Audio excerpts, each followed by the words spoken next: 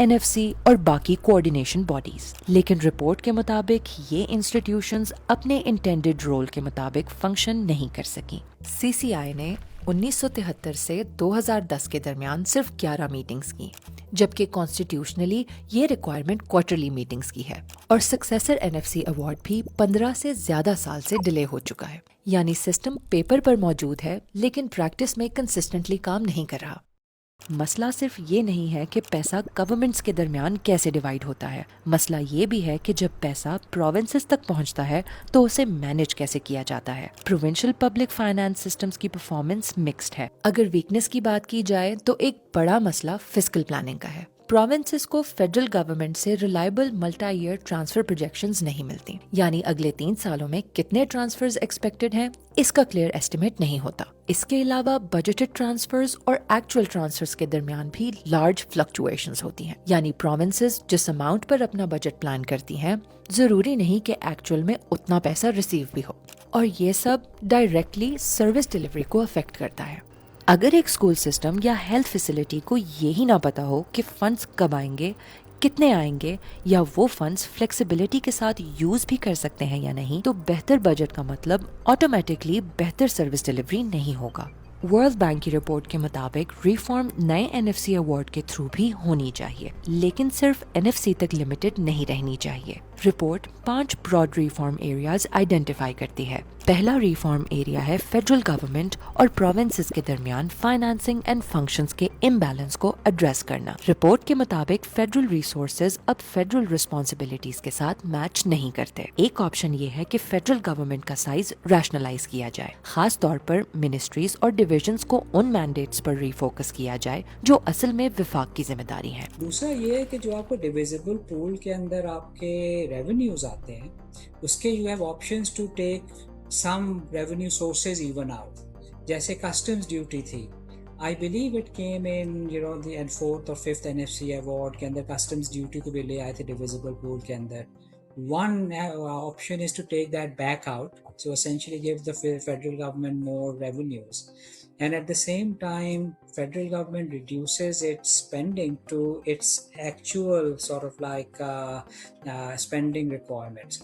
تو اس کے اندر یہ ہے کہ جو clarity on functional responsibility ہے، اس کے اندر جو آپ کو fragmented آپ نے دیے گئے ہیں نا یہ expenditure assignments، ان کو کلیریفائی کر. اس کے بعد جو ریمیننگ فائنانسنگ گیپس بچتی ہیں انہیں کچھ طریقوں سے ایڈریس کیا جا سکتا ہے. نیشنل پبلک گڈس کے لیے ڈویزیبل پول سے فنکشن اسپیسیفک ڈیڈکشنز کی جا سکتی ہیں. ڈویزیبل پول کی کمپوزیشن چینج کی جا سکتی ہے، یا ٹیمپریری طور پر پروونشل ریونیو شیئر ریڈیوس کیا جا سکتا ہے. دوسرا ریفارم ایریا ہے پروونسز کے درمیان پیسہ تقسیم کرنے والے ہاریزونٹل ڈسٹریبیوشن فارمولا کو اسٹرینتھن کرنا. کرنٹ فارمولا اب بھی بہت زیادہ پاپولیشن پر ڈیپینڈنٹ ہے. اسی وجہ سے چھوٹے، غریب یا لیس ڈیولپڈ پروونسز کی actual development needs properly reflect نہیں ہوتی. وہ 82% is weighted on essentially population. اس کو you can essentially change it to essentially reflect different aspects. One of them is related to infrastructure deficits, another could be related to sort of like backwardness index کو correct کرنے کے لیے. So we feel کہ جو population کا ہے نا 82%, that incentivizes provinces to have more population, and Pakistan has got a population sort of which is rising over time, and all prudent policy says it should reduce over time. Report recommend کرتی ہے کہ NFC کے لیے کلیئرر legal اور policy objective set کیے جائیں اور formula کو زیادہ ٹرانسپیرنٹ، نیڈ بیسڈ اور پرفارمنس انفارمڈ بنایا جائے. یعنی پیسہ صرف پاپولیشن کو فالو نہ کرے، وہ poverty, backwardness, service delivery gaps, fiscal effort اور نیشنل پرائیورٹیز کو بھی ریفلیکٹ کرے. تیسرا ریفارم ایریا ہے پرابلمٹک اسائنمنٹ ایشوز کو فکس کرنا، خاص طور پر ٹیکس سسٹم کے اندر. ابھی پاکستان کا ٹیکس سسٹم فریگمنٹڈ ہے. مثال کے طور پر GST آن گڈز فیڈرل ہے لیکن GST آن سروسز پروونشل ہے. اسی طرح انکم ٹیکس فیڈرل ہے لیکن ایگریکلچرل انکم ٹیکس پروونشل ہے. جب سملر ٹیکسز ڈفرنٹ گورنمنٹس اور ڈفرنٹ رولز کے تھرو کلیکٹ ہوتے ہیں تو سسٹم کمپلیکس ہو جاتا ہے, کمپلائنس کاسٹ بڑھ جاتی ہے اور ٹیکس ایویژن کے چانسز بھی بڑھ جاتے ہیں. Report G S T base کو ہارمونائز کرنے کی ریکمینڈیشن دیتی ہے. Common definitions, place of supply rules, unified filing and payment systems اور ڈیٹا شیئرنگ کے ذریعے. رپورٹ یہ بھی سجیسٹ کرتی ہے کہ ایگریکلچرل انکم ٹیکس کو فیڈرل انکم ٹیکس رجیم کے ساتھ ہارمونائز کیا جائے اور پراپرٹی ریلیٹڈ لیویز کے لیے کامن ویلیویشن سسٹمز یوز کیے جائیں. سمپل لفظوں میں ٹیکس سسٹم کو ایڈمنسٹر کرنا آسان بنایا جائے, ایویٹ کرنا مشکل بنایا جائے اور کمپلائی کرنا کم کاسٹلی بنایا جائے. چوتھا ریفارم ایریا ہے لوکل گورنمنٹس کو اسٹرینتھن کرنا.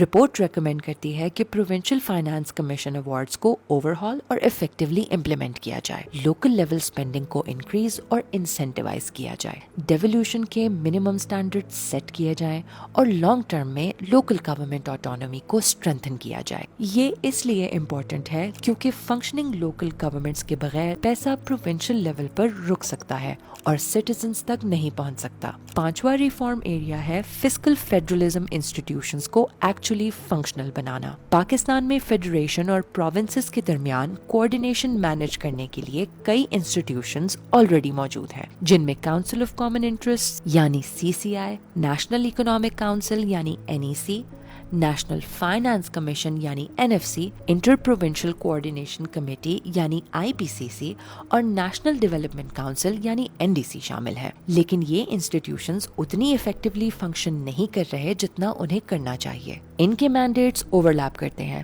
میٹنگز irregular ہوتی ہیں اور ڈیسیجنز ہمیشہ اسٹرانگ ٹیکنیکل انالیسس پر بیس نہیں ہوتے. ورلڈ بینک ریکمینڈ کرتا ہے کہ انسٹیٹیوشنل مینڈیٹس کلیریفائی کیے جائیں, کوآرڈینیشن باڈیز میں ایکٹیو پارٹیسپیشن کو انسینٹیوائز کیا جائے اور میڈیم ٹرم میں ٹائملی میٹنگز اور ڈیسیجن میکنگ کے لیے لیگل یا کانسٹیٹیوشنل ریکوائرمنٹس اسٹیبلش کی جائیں. فیڈرل گورنمنٹس کو دیکھو, کینیڈا کو دیکھ لو, انڈیا کو دیکھ لو, different sort of like federations, they have a very strong inter governmental institution that does technical analysis and proposes technical solutions to policy makers and political levels to do the right thing. تو اس کے اندر we know that the CCI has been told to be mandated کہ وہ 4 times a year meet کریں گے, secretariat ہوگا, وہ سب operation کرنا ضروری ہے کیونکہ فسکل فیڈرلزم تب تک کام نہیں کر سکتا جب تک وہ انسٹیٹیوشنز جو اسے کوآرڈینیٹ کرنے کے لیے بنے ہیں ریگولرلی نہ ملیں, ڈیسیجنز نہ لیں یا ایک دوسرے کے رولز ڈپلیکیٹ کرتے رہیں. پاکستان کے مالی ریفارمز کے لیے اگلا NFC ایوارڈ امپورٹنٹ ہے. یہ ڈیسائیڈ کرے گا کہ فیڈرل ریونیوز فیڈریشن اور پروونسز کے درمیان کیسے ڈیوائیڈ ہوتے ہیں اور پروونشل شیئر پاکستان کے مختلف پروونسز میں کیسے ڈسٹریبیوٹ ہوتے ہیں. لیکن پاکستان کا چیلنج صرف ایک فارمولا سے بڑا ہے. اصل مسئلہ یہ ہے کہ پیسہ, رسپانسبلٹیز, ٹیکسز, انسٹیٹیوشنز اور سروس ڈلیوری, کیا یہ سب ایک دوسرے کے ساتھ الائن ہے یا نہیں؟ کیونکہ صرف ایسا سسٹم جو صرف پیسہ ٹرانسفر کرتا رہے کافی نہیں ہے. پاکستان کو ایسا فسکل فیڈرل سسٹم چاہیے جو ریونیو زیادہ افیکٹولی ریز کرے, پیسہ زیادہ اچھے طریقے سے ڈیوائڈ کرے, اسپینڈنگ کو لوگوں کے مفاد یا فائدے سے لنک کرے اور ہر لیول آف گورنمنٹ کو ریزلٹس کے لیے اکاؤنٹیبل بنائے. اور یہی پاکستان کے فسکل فیڈرلزم کا اصل ٹیسٹ ہے.